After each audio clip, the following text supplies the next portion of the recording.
बोलो जयकारा बोल मेरे श्री गुरु महाराज की जय। सभी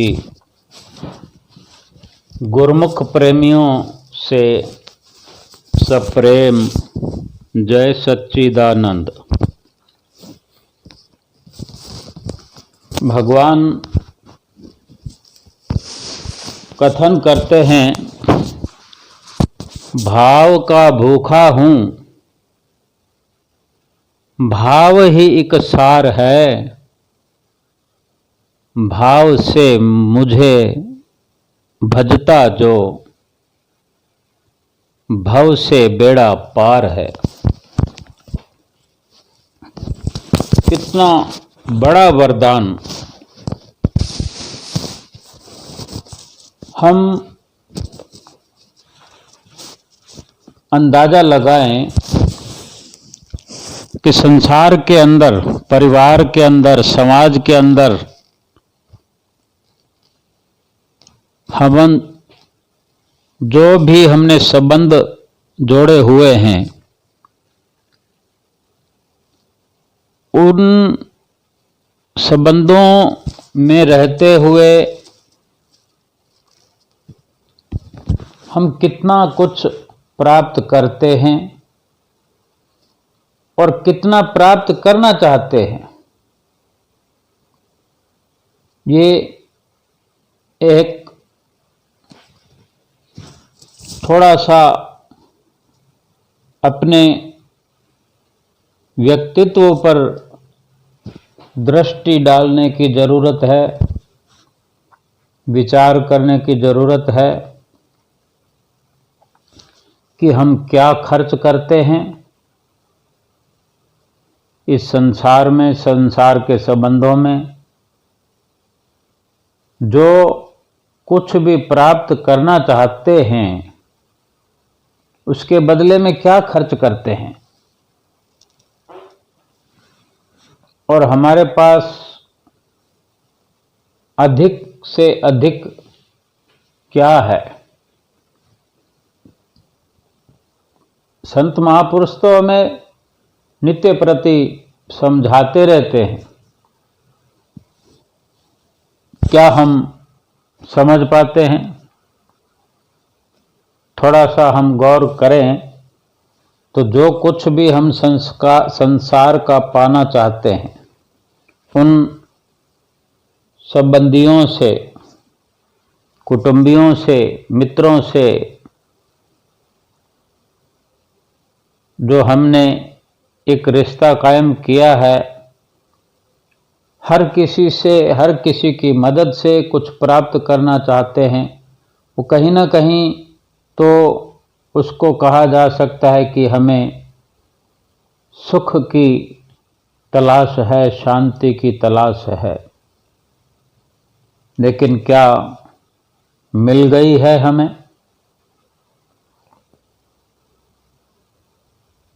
कोई शरीर का सुख मिल गया है, या शरीर का सुख किसी ने पाया हो हमेशा के लिए, शरीर का सुख रहा हो? शरीर को तो सुखों में लगाते हुए या सुखों को प्राप्त करते हुए सुख तो दिन प्रतिदिन चाहे मिलता ही रहे, लेकिन शरीर तो सुख पाने के काबिल ही नहीं रहता। ऐसी अवस्था आ जाती है, सुख होने पर सुख को वो पा नहीं सकता। कुछ बढ़िया बढ़िया व्यंजन खाने का सुख हो तो एक समय आता है कि अगर मुंह के अंदर दांत ही न रहें तो खाने पीने का सुख नहीं प्राप्त किया जा सकता अधिक समय तक। कहीं भ्रमण करने का सुख पाना चाहते हो, हमें शौक हो, तो घुटनों में, पैरों में, कमर में या शरीर में अन्य कई भागों में जो स्थिरता शुरू से होती है वो बनी नहीं रहती। जब शरीर में कई प्रकार के दर्द पैदा हो जाते हैं, लेकिन मन तो चाहता है कि मैं घूमूं फिरूं, भ्रमण करूं, लेकिन शरीर साथ नहीं देता। शरीर काबिल नहीं है उस सुख को प्राप्त करने में भी। बहुत कुछ देखने का आंखों को जो रस प्राप्त करने की चाहना होती है कि ये देख लूं, वो देख लूं, तो आंखों में भी प्रॉब्लम हो ही जाती है। अगर ये सब होने से पहले सुख को प्राप्त कर लिया, वैभव को प्राप्त कर लिया, बड़े से बड़ा पद पा भी लिया, तो उसकी म्याज कितनी है। यानी जिन जिन सुखों को हमने पा लिया है उसके बदले में क्या खर्च कर दिया है। उन सुखों के पीछे ये शरीर हमने गंवा दिया है। इस शरीर के अंदर जो श्वास हैं वो दांव पे लगा दिए हैं, यानी खर्च कर दिए हैं, जो वापस नहीं आएंगे। और उनके बदले जो संपदा, जो पद वैभव, जो रिश्ते नाते पाए हैं, प्राप्त किए हैं, वो तो क्षण भंगुर हैं, नाश हो जाने वाले हैं। कोई अपना नहीं है उसमें, न सुख अपना है, न दुख अपना है, न पद वैभव हमारा साथ निभाने वाला है, किसी से हमारा साथ निभाने वाला नहीं। और भगवान ने तो फैसला दिया ना, भाव का भूखा हूं, भाव ही एक सार है, भाव से जो बजता भव सागर से बेड़ा पार है। जिस भव सागर से पार होने के लिए हमें साधनों की जरूरत है, इस जीवन के अंदर जो साधन अपनाने की जरूरत है, जो मार्ग हमें तय करना है, जो पद हमें चाहिए, मार्ग तय करना है, वो भक्ति वाला मार्ग हमें मिले। जो साधन अपनाने हैं वो भगवान की भजन भक्ति है। जो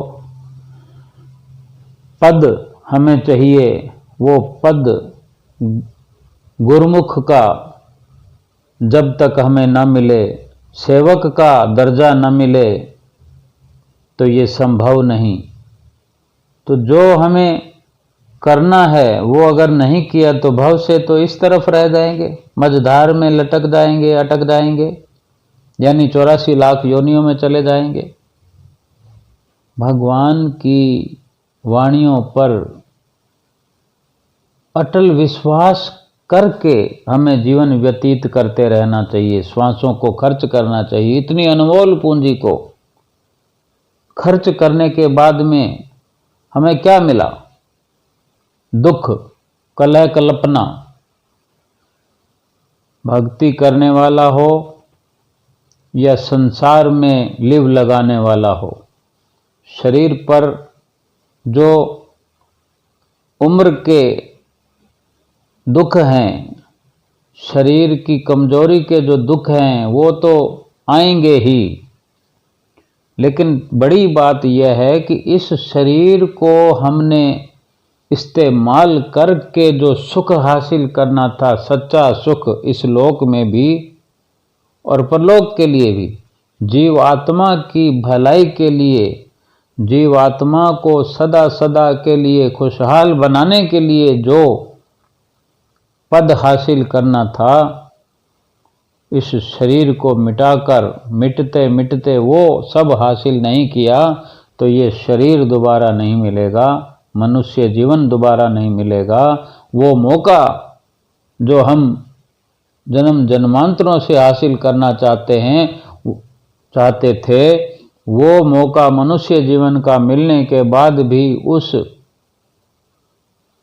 सच्चाई से दूर रहे, उस सच्चे सुख से दूर रहे, आत्मा की खुशहाली से दूर रहे। फिर से जो ये आत्मा 84 लाख योनियों में गई, तो फिर वहाँ से निकलने का नाम नहीं, वहाँ से निकलना आसान नहीं। नामुमकिन जैसा है, फिर न जाने कितने युग लग जाएंगे, सदियां बीत जाएंगी, इतना बड़ा दुख हमको मिल जाएगा। हमने तो दुख ही प्राप्त किया ना। संसार के जो अंदर पद वैभव मिले, महल माड़ियाँ बनाई, बंगले बनाए, दुकानें बनाए, शोरूम बनाए, बहुत सारे लोगों से हमने दोस्ती की, मित्रता हो गई, एक दूसरों के साथ जीने मरने की कसमें खाई। अगर किसी ने साथ दे भी दिया इस जीवन के अंदर, तो जीवन तो बहुत छोटा है ये। और जब ये युगों तक फिर दुख प्राप्त होगा, जन्म जन्मांतरों तक ये जीवात्मा दुखी होती रहेगी, तो ये सुख तो बहुत छोटा है जो संसारिक है। कुछ बड़ा करना चाहिए। अगर बड़ा मौका मिलता है तो बड़ा करने के लिए संसार में भी सभी सोचते हैं, लेकिन वो संसारिकता है, संसारिक विचार है, क्षणभंगुर उसकी उपलब्धियां हैं। संत महापुरुष हमें सदैव आगाह करते हैं, आगाह अपनी मौत से कोई बशर नहीं, सामान 100 बरस का पल की खबर नहीं। सामान बहुत है दुनिया में, हम सारे एकत्र कर नहीं सकते, और जितना भी एकत्र करते हैं साथ कुछ भी ले जा नहीं सकते। और उसी के मोह में, उसी के लालच में दिन और रात करते हुए पूरा जीवन व्यतीत कर देते हैं, श्वासों की पूरी पूंजी खत्म कर देते हैं। प्रभु से प्रेम हो जाए, प्रभु से प्रेम की लटक लग जाए, बहुत सारे प्रमाण हैं, कितने ही प्रमाण हम सुनते आते हैं, अपनी आंखों से भी देखते हैं कि उसने भक्ति की, संसार की ओर पीठ की, संसार से सुरती को हटाकर भगवान के नाम में लगा दिया, हरि के नाम में लगा दिया। सतगुरु की प्रसन्नता के लिए जिसने पुरुषार्थ किया, प्रयास किया, वो इस लोक में भी खुश रहे, माला माल रहे, आत्मिक खुशी उनको मिलती रही, आत्मिक शांति उनको मिलती रही, और जाते वक्त परलोक का सरमाया साथ में ले गए, महापुरुषों की प्रसन्नता को पा गए। एक लीला है, हमारे हृदय सम्राट नैना विराम प्रीतम प्यारे श्री श्री 108 श्री पंचम पातशाही गुरु महाराज जी की विशाल दर्शन हाल में श्री गुरु महाराज जी पंचम पातशाही जी ऊंचे और सच्चे सिंहासन पर विराजमान थे। कुछ सालों पहले की बात है कि एक भक्त्यानी जो कि घर से चली, तब तो उसके अंदर ये भाव था ही, लेकिन उससे भी पहले उसका भाव लगातार बनता रहा कि मैं जब जाऊंगी मैं श्री गुरु महाराज जी से बात करके आऊंगी, मुझे श्री गुरु महाराज से बात करनी है। और उसी के चलते जब रवाना हुई, घर से निकली, तो भाव जो उसका था, हार्दिक भाव, जिस भाव के भगवान भूखे हैं, हमारे श्री गुरु महाराज जी भी भाव के भूखे हैं। तो वो भाव जो था वो दृढ़ होता गया, बढ़ता गया, विराग बढ़ता गया।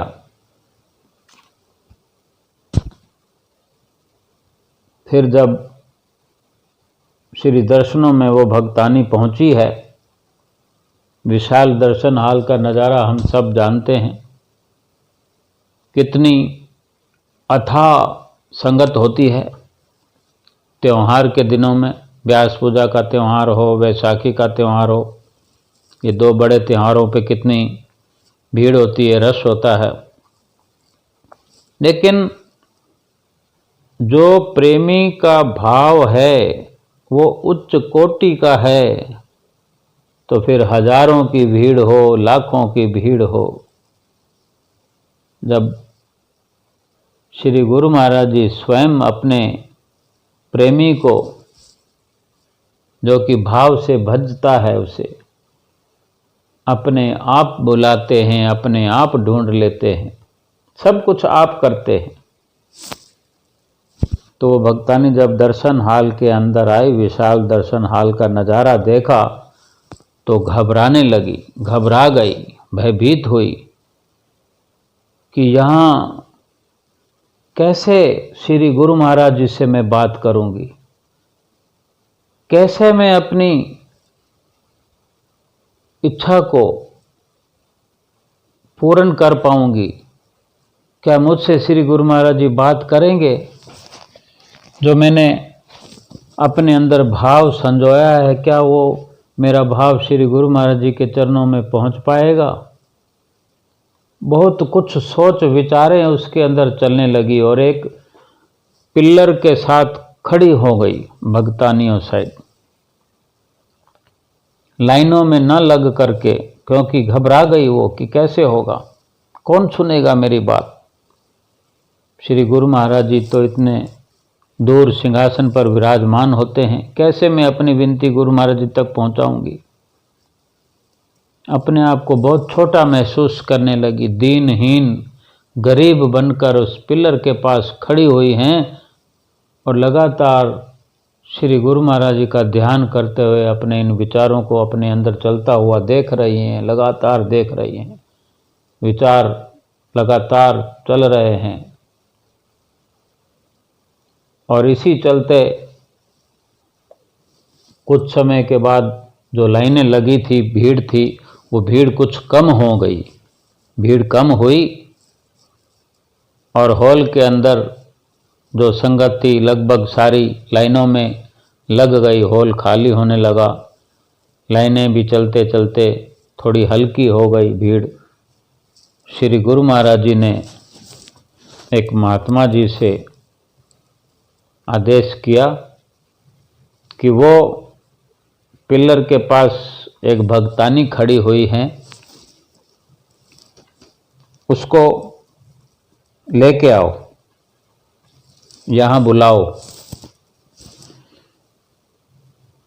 और संदेश पहुंचा उस भक्त्यानी के पास, भक्त्यानी जी के पास, क्योंकि वो आदरणीय है, वो गुरुमुख आदरणीय है कि जो हमारे श्री गुरु महाराज जी से इतना अनन्य प्यार करता हो, इतना भाव से भजता हो। जब संदेश पहुंचा भक्त्यानी जी को, सुनते ही गद गद प्रसन्न हुई और तुरंत भक्तानियों भाइयों की साइड से जब श्री गुरु महाराज जी के नज़दीक लाइनों में पहुंचाया गया, वो जब श्री गुरु महाराज जी के सामने हुई, श्री गुरु महाराज जी ने फरमाया, क्या हाल है, सब ठीक ठाक है? भक्त्यानी जी प्रसन्न चित्र मुद्रा में हाथ जोड़कर झुककर श्री गुरु महाराज जी का, उनके वचनों का जवाब देती हैं, कुछ सर हिलाती हैं, कुछ मुंह से उच्चारण ठीक से नहीं निकल पाता, क्योंकि उसे यकीन नहीं होता कि ये मैं हूँ जो पिलर के पास खड़ी थी और श्री गुरु महाराज जी ने मुझे बुलाकर अपने सामने खड़ा कर दिया है, मेरा संशय हर लिया है, मेरा सारा दुख हर लिया है, मेरे भाव को श्री गुरु महाराज जी ने आप स्वयं पूरा कर दिया है। आँखों से अश्रुधार बहने लगी। श्री गुरु महाराज जी ने उसका भाव पूरा कर दिया, प्रसाद से दामन भर दिया आत्मा शीतल शांत होकर वहाँ से वो भक्तानी लौटी और अपने श्री गुरु महाराज जी का निरंतर गुण अनुवाद गाती रहीं। ये श्री गुरु महाराज जी का हम पर असीम प्यार है। हम भाव को अपने अंदर बढ़ाएं, एक वैराग कायम करें, संसार से सुरत हटाकर लगातार उसी मुद्रा में एक टक खुली आंख से भी बंद आंख से भी उठते बैठते वही राग अलापें कि मैं अपने सतगुरु का हूँ और सतगुरु मेरे हैं। बोलो जयकारा बोल मेरे श्री गुरु महाराज की जय।